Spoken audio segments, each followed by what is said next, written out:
ইমাম মাহদী। প্রথম দিন তিনি মুজাহিদ বাহিনী গঠন করিবেন। মুজাহিদ বাহিনী গঠন করিয়া সারা বিশ্বের বেঈমান কাফেরদের মোকাবেলায় পাঠা দিবেন।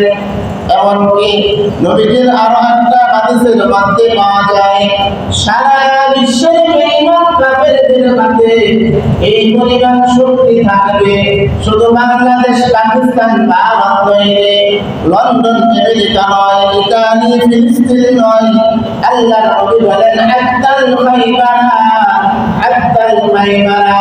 মক্কা নবীর একটা জায়গার নাম হলো খাইবার, সেই খাইবারটা পর্যন্ত তাদের অধীনে নিয়ে যাইবে।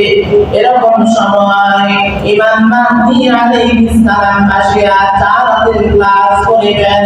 প্রথম দিন তিনি মুজাহিদ বাহিনী গঠন করিয়া যখন বেঈমান কাফেরদের মোকাবেলায় পাঠা দিবেন, এই দিন মুসলমান সৈন্য বাহিনীরা বেঈমান কাফেরদের অস্ত্র দেবে, বেঈমান কাফেরদের শক্তি দেবে, বেঈমান কাফেরদের তরবারি দেবে।